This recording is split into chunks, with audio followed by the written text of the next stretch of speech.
This extreme opposition of view from the two poles of one existence creates no fundamental difficulty for the seeker of the integral yoga, for his whole experience has shown him the necessity of these double terms and their currents of energy, negative and positive, in relation to each other, for the manifestation of what is within the one existence. For himself, personality and impersonality have been the two wings of his spiritual ascension, and he has the prevision that he will reach a height where their helpful interaction will pass into a fusion of their powers and disclose the integral reality and release into action the original force of the divine. Not only in the fundamental aspects, but in all the working of his sadhana, he has felt their double truth and mutually complementary working. An impersonal presence has dominated from above or penetrated and occupied his nature. A light descending has suffused his mind, life power, the very cells of his body, illumined them with knowledge, revealed him to himself down to his most disguised and unsuspected movements, exposing, purifying, destroying, or brilliantly changing all that belonged to the ignorance. A force has poured into him in currents or like a sea, worked in his being and all its members, dissolved, new made, reshaped, transfigured everywhere. A bliss has invaded him and shown that it can make suffering and sorrow impossible and turn pain itself into divine pleasure. A love without limits has joined him to all creatures or revealed to him a world of inseparable intimacy and unspeakable sweetness and beauty and begun to impose its law of perfection and its ecstasy even amidst the disharmony of terrestrial life. A spiritual truth and right have convicted the good and evil of this world of imperfection or of falsehood and unveiled a supreme good and its clue of subtle harmony and its sublimation of action and feeling and knowledge. But behind all these and in them, he has felt a divinity who is all these things, a bringer of light, a guide, an all-knower, a master of force, a giver of bliss, friend, helper, father, mother, playmate in the world game, an absolute master of his being, his soul's beloved and lover. All relations known to human personality are there in the soul's contact with the divine, but they rise towards superhuman levels and compel him towards a divine nature. Magnificent paragraph and full of suggestions and subtleties. We will go into each one and it will take the whole period, I'm sure, because it is magnificent. So, before we start this extreme opposition, so what's he talking about the opposition? That is the Purusha and the Prakriti. Okay, one side you see the divine, you see the consciousness, and the other side you see only force. You see nature and spirit. They seem to be opposites. So this is what happens at all the spiritual planes of consciousness. When we are in level, okay, let's go step by step. Level 1, we are in ignorance. I keep repeating so that it gets absolutely embedded in our mind. Okay, so, and my mind also, because then it becomes clear. So level 1, we are in ignorance. We see the multiplicity, we see the many, and we think that it is real. Partly real, but very little, 5%, 10% of 95% of the truth we don't see in the physical world. Okay, what we see is relatively true for our senses and for our practical life, but it's not really true ultimately. Everywhere there is this gradation. Okay, we must keep remember that. So level 1, matter, life and mind. Then our soul is trapped in the matter, life and mind. It's a prisoner and we don't know what our soul is. Level 2, the soul escapes from this prison house of body, mind, life and goes into the spiritual planes of consciousness. I repeat again, spiritual planes of consciousness, Sri Aurobindo calls the ideal planes. In Life Divine, you will find it useful. He calls it the ideal planes. Level 2. Here, as you keep mounting from higher mind to over mind, the view of things goes on changing. Okay, there are 4 levels according to Sri Aurobindo. According to many others, there can be many more, but there is a gradual, like a ramp, it's going up, and your view goes on changing as you go on going higher and higher. Then level 3 is the supermind, where all the problems and all the contradictions and all the dualities disappear, and you understand everything, what is the origin of the universe and who is the master, and everything becomes absolutely clear to one. So we go step by step. I'll do one thing, I'll read out the summary of what he has said in the previous para, beginning with, ending rather with Trinity, eternal. So we'll do that so that we get the continuity. In the previous para, he is saying, this previous para has elaborated on the impersonal aspect of the divine, which is the first experience on the spiritual planes. The spiritual planes is level 2, higher mind to over mind. It is a spiritual experience which is not available to the ordinary man in the field of ignorance and multiplicity. We don't get this experience of the impersonal aspect of the divine. Okay? Impersonal aspect, remember, no person there at all. But you know that you are in different consciousness. There is a huge difference. You are in knowledge. What you did not understand, now you understand everything. Maybe you are also lucky for power as well as ananda. Okay? So all these things are available, but sometimes you may experience only one aspect. Only the consciousness aspect, only the power aspect, only the ananda aspect. I'll tell you, the ananda aspect was experienced by our Sadguru, okay, because his whole shirt was wet with tears. That is because of Ananda. Then take Nietzsche.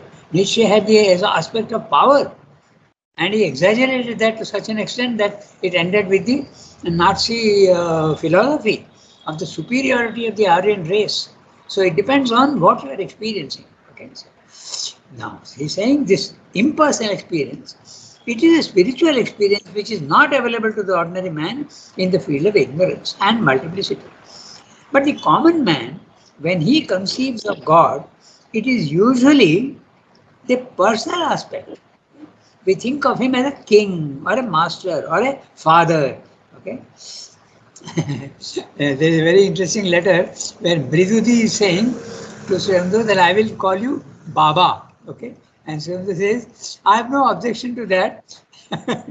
So you can, your conception, because we don't understand the impersonal aspect very much, which you understand very well when you go to the spiritual planes of consciousness. So, common man, when he conceives of God, is usually the personal aspect, as that of a king governing his vast kingdom, or a father in the family laying down the rules and regulations. The only difference between the two is that man's conception attributes omnipotence, omniscience, and omnipresence to God. When we think of God, yeah, He is all these things. He knows everything, He is capable of everything, and He is also omniscient and omnipresent everywhere. Okay, this we aspect. We don't really understand it, but this is what we normally say. This is not extended to the human being. Now, Sri Aurobindo says that this human conception of the divine is actually an intuition deeply seated in the heart. It may not be true at the second level, which you experience only the impersonal aspect of the divine, but there is a truth in our very faulty conception of the divine. Okay, there is a truth, and what is that truth? You discover that truth when you go to the third level. That there is a person, there is a personality of the divine. He is impersonal, but he also can be personal. That's what Sri is saying. That this human conception, which is faulty, of the divine, is actually an intuition deeply seated in the heart. That personality of the divine, with all its correlated ideas of consciousness, life, soul, is not something fleeting and transient. There is something that corresponds to that idea, that the divine has a personal form. All forms, limited personalities with specific characteristics, are subject to transience and temporality. In the physical world, that's what it is. But this form of the divine is not transient and not temporal. But God with a finite form is as valid a conception and experience as is God without form and limits. There is certainly something fundamentally true about the personality of God. It is this intuition that is related to universal evolution and the aim of human existence. Okay? We are going towards the ultimate third level of truth where personality and impersonality both are there. Personality justifies the aim of life in the world in spite of its imperfection. Imperfection in spite of its suffering and in spite of its ignorance. There is a God who answers to all your true demands, true rather aspirations, not demands. The journey to a final God reality explains the purpose of life on earth. In the spiritual journey, man encounters a consciousness and a personality which have tremendous value. Remember Srim's experience in jail. He is saying Sri Krishna, guiding him. His first experience was impersonal in Baroda. In jail, in Alipur jail, he is seeing Sri Krishna as a personal aspect. Behind all inanimate forms, stones and trees and whatnot, of course the tree is not inanimate, but behind all inanimate things, the presence of a conscious being is felt, seen and realized. Okay? A vibrant consciousness pervades the apparently unconscious physical world. At the very summit, at the third level, is the divinity with a very clear personality, but without limits. Okay? Personality is there, but without limits. All impersonal planes have living beings in them, including representative or leader or king. This is the truth of also everything in the physical world. There is always a representative person. Okay, as we said, the wind is impersonal, but there is a person. The personality of the wind is there. Okay, so exactly in the same way, like a king represents his kingdom. Okay, the kingdom is impersonal, and the king is the personality. So everywhere, even animals, they have a leader. Okay, so even in the species in the physical world, every lion has got its alpha male, all the species. So this idea of impersonality and personality is also deeply embedded even in the physical world. Okay, so that's what Sri is saying. Every species has a leader representative of the collectivity. Normally you call it the alpha male. Okay, so impersonality is a spiritual truth at the level 2, indicating freedom from limitation and finite forms. Okay, this is the reason for the impersonality. This is totally free from all forms. He can take a form, but he is not limited by that form. Like we are limited very much to the form that we have. We think we are in fact the body, mind, life. Then he is saying impersonality is a spiritual truth, indicating freedom from limitation and finite form. That's why you experience the impersonality of the divine. There you realize that the divine is not bound by his forms. Personality is the obverse, complementary aspect of the same. He uses the word obverse and reverse, like a coin. Okay? The coin has two sides. One side is the obverse and the other side is the reverse. Okay? Complementary aspects of the same truth, indicating consciousness, proximity, intimacy, love. Both, finally, we have to say, both impersonality and personality are truths of the spirit, which you experience very, very clearly, mostly at the third level. You can get glimpses of this in the second level also of the spiritual consciousness of the overmind. You can get glimpses of it, but the full realization comes at the third level. This is what he has said in the previous para. Now, we go back to the paragraph that we read today. Okay. This extreme opposition of views. What is the extreme opposition? Personality and impersonality. God with form and God without form. Okay. Extreme opposition of view from the two poles of one existence creates no fundamental difficulty for the seeker of the integral yoga. Okay. He is going to use the word he, himself and all that. That very clearly refers to himself. Okay. But here, the integral yoga is not bothered by this dichotomy because they say that, okay, it's one aspect. But the others who experience that, they come to very drastic conclusions. The Buddhists and the Mayavadins, okay, many others also, the Jains, they feel that the divine is impersonal. And even the Arya Samajists, to have a personality is very limited. Okay? That's not to be done. You have to think of God only as a impersonal, formless. That's what he's saying. But for the integral yogi, no problem at all. It is only one aspect. We take it like that. For his whole experience has shown him. A very interesting phrase, because his and his shown him, he is talking of himself. That's what happened to him. No? First he saw the impersonal aspect, then he saw the personal aspect also in jail, even before the jail. But anyway, for his whole experience has shown him the necessity of these double terms and their currents of energy, negative and positive, in relation to each other. We'll discuss this briefly, okay? So, first of all, necessity of these two terms. Why should there be these two terms? Okay? Because both are aspects. And you must not think that the divine is only impersonal. Just like so many philosophies do think like that. So the integral yogi understands that it is only one aspect. So for him there is no problem at all. God can be absolutely static, but he can also be constantly in movement. Okay? And this also is related. Impersonality is static. Personality is with limited forms and movement. It is associated with movement and constant transience. Okay? So this is what he is saying. Now, interesting, he is saying negative and positive in relation to each other. So when you are in the material consciousness, the impersonal aspect of the divine is negative to you.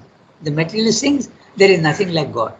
And when you are in the second level, you are in the spiritual level of consciousness, matter seems to become absolutely an unreal thing. So it is negative to you.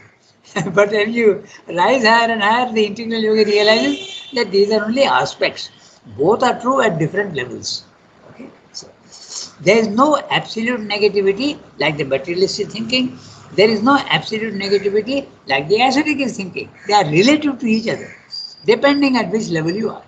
If you are a material man, God is the personal aspect or the impulse, whatever it is absolutely negative. There is no such thing as God. And when you are in the spiritual planes of consciousness, Mayavadin, Buddhists, okay, Jains, the world becomes unreal and it is to be rejected. Okay. This is the, but both are true for the integral yogi. Negative and positive in relation to each other. For the manifestation of what is within one existence. Remember the one of the principles, the one becomes the many. And when the one becomes the many are infinite. So if you go negatively and positively, you come to the two aspects. Absolute impersonality, absolute personality. Okay? So that's what he's saying. When you go on reducing a form to a smaller condition, the form disappears entirely and becomes impersonal. It's like I use a very crude image. Okay, take a bottle of gas and compress it. It is there inside that. It's a form, but you open it. The soul comes out of the body, mind, life and becomes absolutely outside the body, mind, life. It doesn't have a form anymore. You have opened the bottle. What has happened? That gas is there everywhere, but it has gone everywhere. No more limitation of the bottle. So it becomes impersonal. Both are same depending at how you see. Both are there. That's what it is. So, for himself, just one second.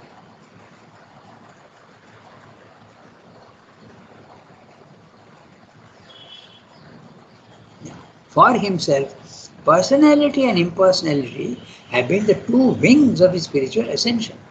And he has the prevision that he will reach.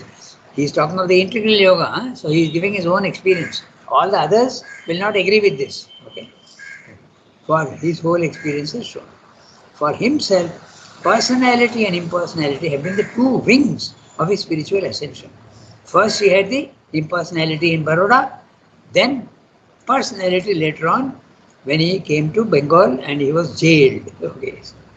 have been the two wings of his spiritual ascension, and he has the prevision that he will reach a height where their helpful interaction will pass into a fusion of their powers and disclose the integral reality and release into action the original force of the divine. So this whole phrase, level 3. Okay? He has the prevision, he knows.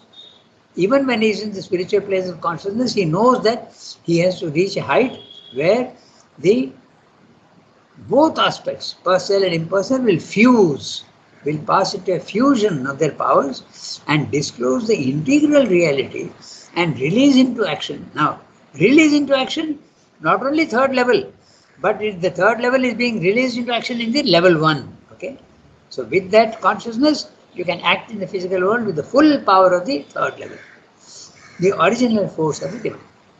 Not only in the fundamental aspects, but in all the working of his sadhana, he has felt this double truth and mutually complementary working.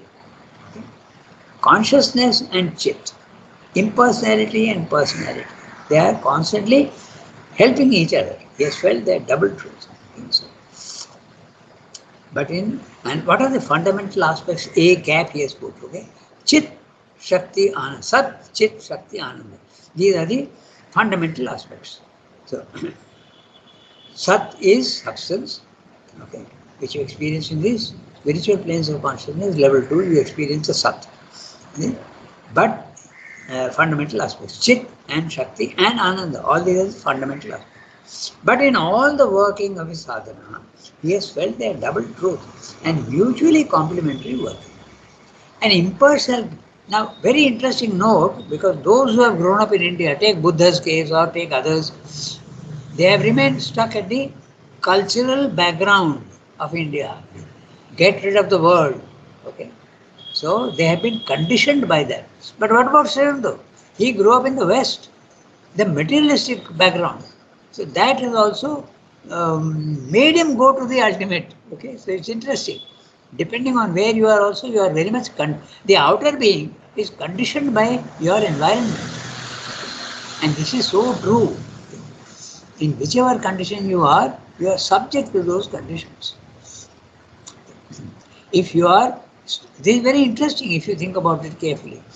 A, a, a, a what is it called? An Eskimo who is living in the Arctic regions has no bread and no rice. He has to survive on fish and meat. This environment is conditioning him. If you are in the tropical regions, it's either wheat or rice. Okay, or if you are in the Tahitian islands, the Pacific Islands, South Sea Islands, then you have the coconuts and all these things. So very much the environment is conditioning your outer being. Okay, so this is also so. Srinanda grew up in the West is one of the reasons why he was grown up in the West. Don't be subject to the Indian idea that the world is unreal. So it's very interesting. So he was necessarily taken there. So now I go back to the text. An impersonal presence has dominated from above and penetrated and occupied his nature. This was in Baroda. Okay. The very cells of his body occupied his nature, a light descending has suffused his mind, life power, the very cells of his body, illumined them with knowledge, revealed him to himself. Now just think of that, it's very interesting. Revealed him to himself, down to his most disguised and unsuspected movements, exposing, purifying, destroying, and brilliantly changing all that belong to the ignorance. Now, this really requires a little bit of thinking. Okay? So, an impersonal presence has dominated from above and penetrated and occupied his nature. I refer you back to the sonnet where he says, I don't think it's a sonnet. The golden light came down into my head, and then he says it came down into my heart, then it went down into his life, and finally reached even his feet. Completely, okay? He's using two words here, occupy, penetrate, occupy, and suffuse. Suffuse also is to enter into something and completely occupy it. Just like very interesting words also. We have to pay attention to the words also. Suffuse. Suppose you put a glass of absolutely pure water, you put one drop of red. Okay. Slowly the red percolates and fills everything. So suffuse exactly in that way. Nah? Occupy, penetrate, occupy and suffuse his mind, life power, the very cells of his body.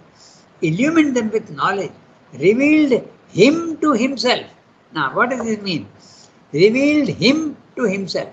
The him is the higher level, the reality of his himself at third level, and to himself down in the physical world. Okay, so he has two aspects. All of us have two aspects. We have a divine soul in us, and we have a body mind life.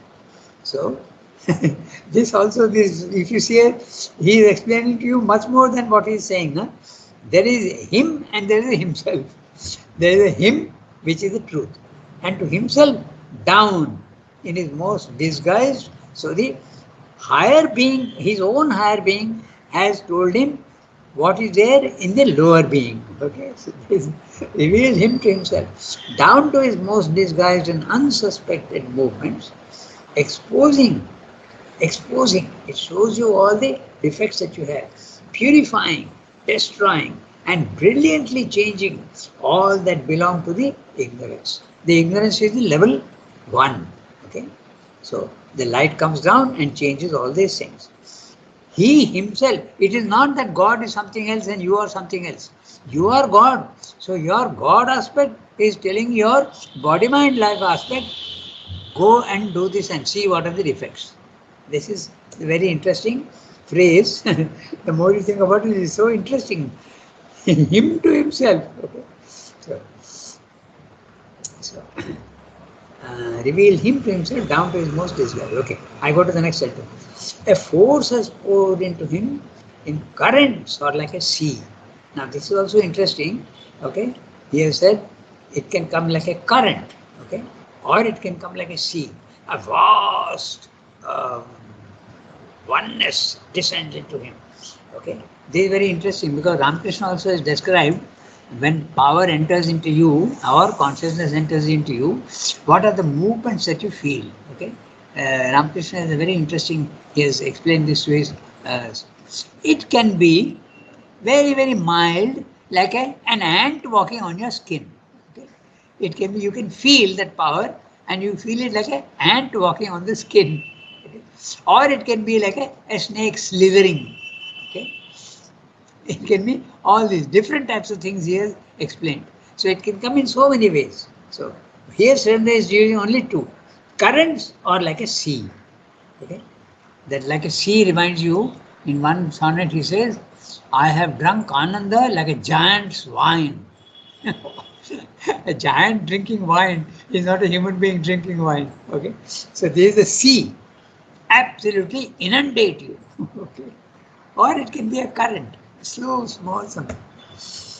Worked in his being and all its members, dissolved, new made, reshaped, transfigured everywhere. Okay? So this is what happens when you are doing sadhana, you are remodeled entirely. It's like remodeling an old house. Okay? I have a friend from Singapore here, and his father or grandfather even had a house here. He was a devotee of Mother and Surendra. Some of you know him, maybe know him, but his name is Surendra. Okay, and his name is Surendra Ranganathan. Actually, his namesake, and he has settled. He was in Singapore. Now he has settled here, and they had an ancient house. Okay, in I think it's called Real Belcom or something. I'm not sure. So anyway, Elizabeth Beck's house opposite that. Okay, he has a house. It is an ancient house. He remodeled it completely. So this is what happens also in your sadhana. All the defects and all the crumbling walls and all these things are completely replaced. So this is a dangerous period sometimes, and it can take the form of illnesses because the physical defects have to be corrected.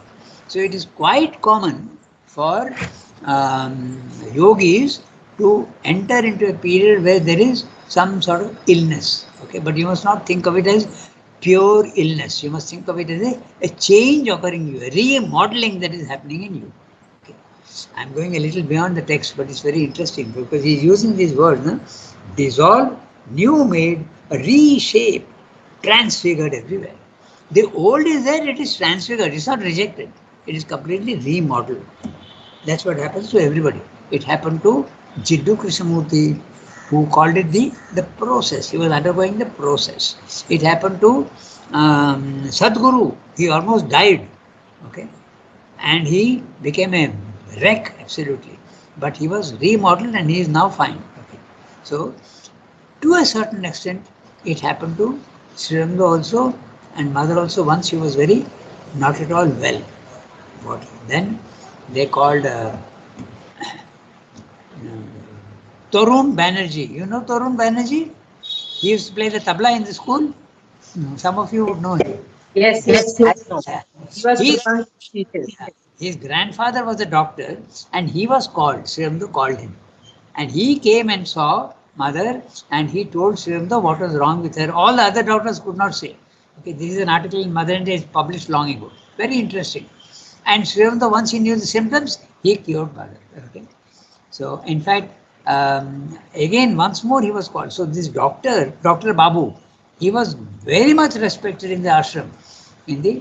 I've seen him, but I did not know him personally. He used to have a long flowing beard.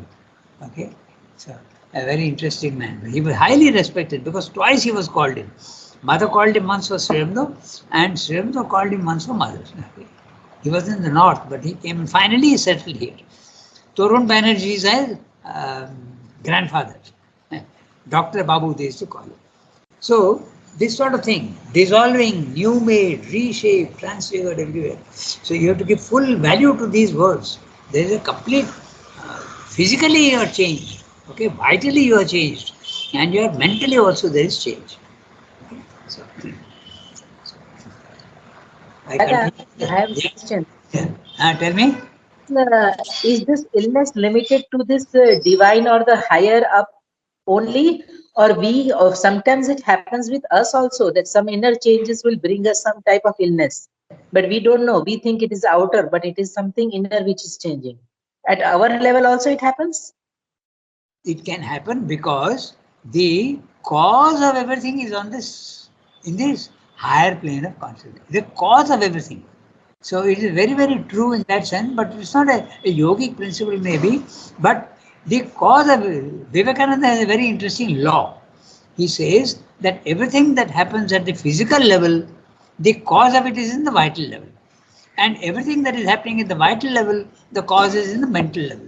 And whatever is happening in the mental, the cause is in the level 2. And whatever is happening in level 2, the cause ultimately is level 3. So the divine is the cause for everything. But we don't see that change. But this is essentially what you are saying is true. So whatever happens to you, the real cause is in the higher plane of consciousness. Okay? So I'll tell you an interesting incident which I have mentioned earlier also, which will illustrate the point we are discussing.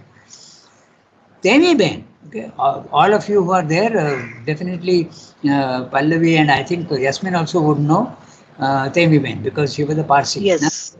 Yeah. So Temi Ben Yes. had a very bad skin. Okay. I mean, really, it was bad. She was a very sensitive person and she used to teach us poetry. A wonderful person and a beautiful, wonderful poet. Sriramda is appreciated. When I was in the press, okay, I published her poems. It doesn't sell at all well, but I thought that it should be recorded for posterity. So I took the trouble and did it. Nobody was in favor of that because the book would not sell. But we did it anyway. It is available. Okay. So she was a very sensitive person. I used to see her every Saturday. We used to meet every Saturday in Golconda. So this person had a very bad skin. Okay. Sometimes it is even, eczema sometimes is fluid comes out. It's a very horrible situation. So she showed that to mother and mother said that what is happening at the physical level on your body, the cause is in the vital. Okay. When you are purifying your vital, all the things that are there in the vital, they come down into the body. So this is the principle. that Pallavi was just, no, not Pallavi, Shilpa. Shilpa was talking about. Okay, so Shilpa. whatever happens at one level, the cause is elsewhere. So when you reject something from your mind, it goes down into the vital. When you reject it from the vital, it goes down into the body. That's what happened to the women. Mother explained that to her, and so not to worry about it. It is a purification process. Okay, so then when you reject it from the body, also if you have the power and you are a yogi, it goes down into the inconscient. Okay, it never disappears. That which has been once never disappears. It is always there at some level or other. Everything that happens in the physical world is preserved. That is why the inconscient, everything that's happening goes down into the inconscient and is embedded there. Okay? So, you, there is, the Gita But says, yeah, tell me. Tell then me. there is no way of changing the inconscient. I mean, if everything goes into the inconscient, then we have to. Okay, it's a very interesting question that you have raised. Okay, but the inconscient also is infinite. So you Yes. can change the higher levels, but it goes down to the deeper levels. The inconscient is an eternal principle. Okay. At the lowest level, there is darkness, just like the sea. Okay. So if the sea at the lowest level is absolutely dark, but the darkness starts, suppose the sea is 10 miles deep. Okay. If you shine a light, it can go up to 10 meters. So that part is, the inconscient is changed. Then when you shine even higher light, it can go down to 2 miles, 3 miles. But the darkness at the lowest level is an eternal principle. The divine wouldn't have created it just out of a fancy. So that is always remaining. But you can always increase the range of your consciousness above and below. You can go on. Okay? It goes on expanding. But the inconscient itself, universal inconscient, I don't think ever disappears. Because it's a storehouse of everything that has happened. And the storehouse of everything that is to happen is at the higher level. Okay? The superconscious is a storehouse of everything that is going to manifest and happen. And the inconscient at the bottom is a storehouse of everything that has happened. It is also the storehouse of also that which is to happen, because it is also the source of life and mind. Okay? So, But this is that storehouse affects our life, right? very much. So wherever you are, it is always affecting. That's exactly why Swayambhava wants to go to the third level. Even if you are in level 2, your ignorance is affecting you. You are seeing only part reality in level 2. So at present, level 3 would be the solution to the problems of level 2. But that doesn't mean to say that that is the last. There will be more and more, more and more. So the Gita is very clear. It says that which has been or that which exists can never go out of existence. Very clear. Okay? And that which is in existence can never come into existence. This is the Gita's very clear. So now you can understand how it is stored somewhere.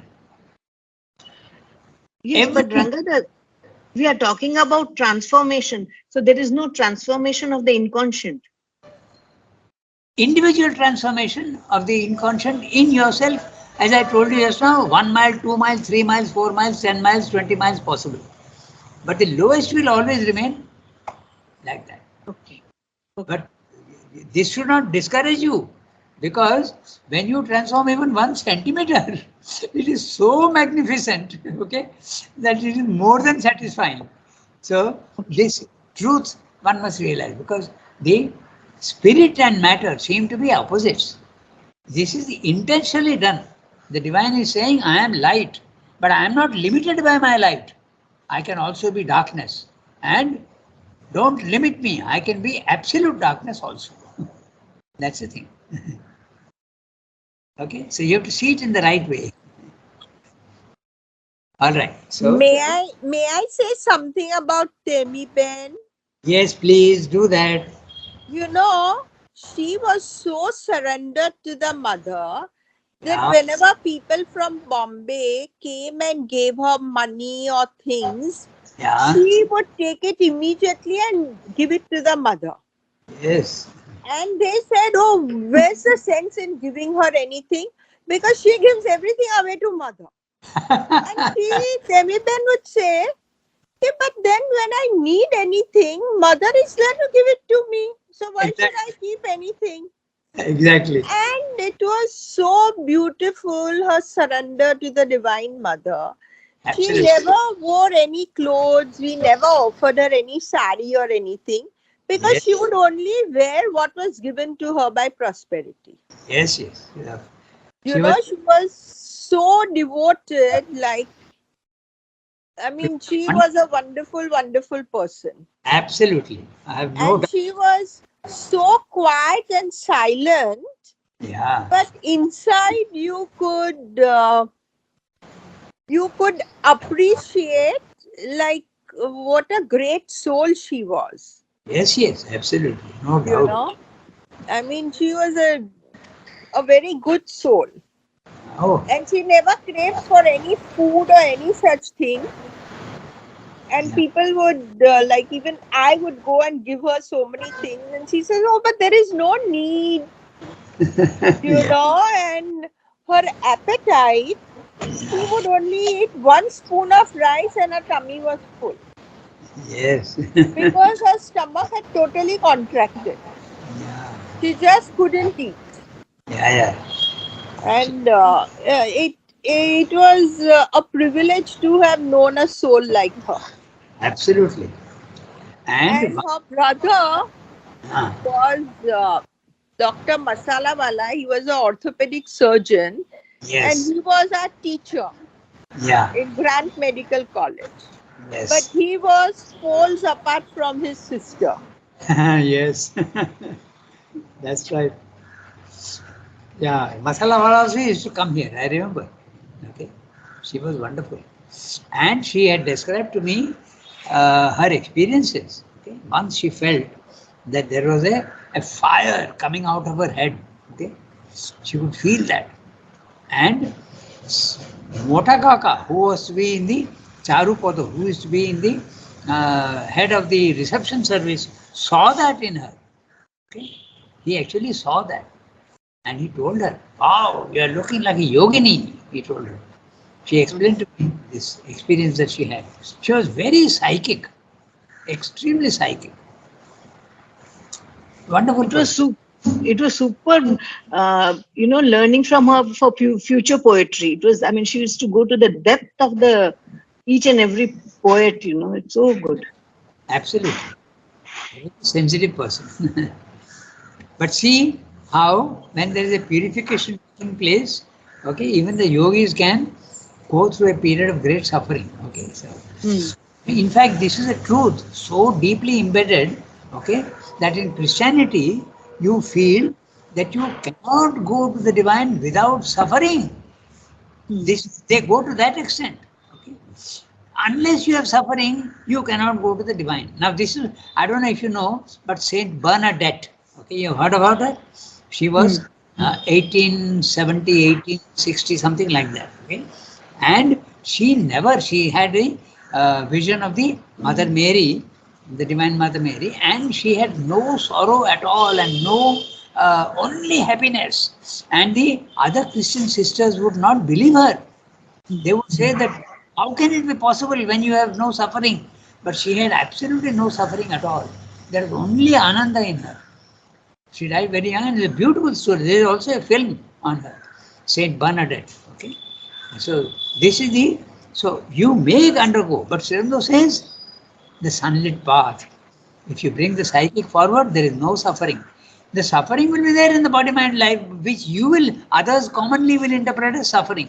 But you don't interpret it as suffering, you interpret it as a remodeling, you interpret it as a change, uh, a rebuilding of your being. You see it in that way. You are happy with whatever happens. So once Srimdos, that's why he used to insist on the sunlit path, he used to call it. He says suffering is not necessary at all. It will come naturally. When you are remodeling a house, you have to break down old walls and build new walls. That's always a painful process for a human being. But it can be taken in the right spirit. It's not a suffering anymore for you. Okay? So, we have gone You beyond. know, Yeah, tell me. Semipen used to have, Narad used to come to her room, Yeah. and we used to read Savitri, and I think Pallavi's mother-in-law also used to come, Uh-huh. Yes, and yes. we would just read Savitri. Uh, she wouldn't say anything much, and Uh. she would say, "Oh, how beautiful! How beautiful!"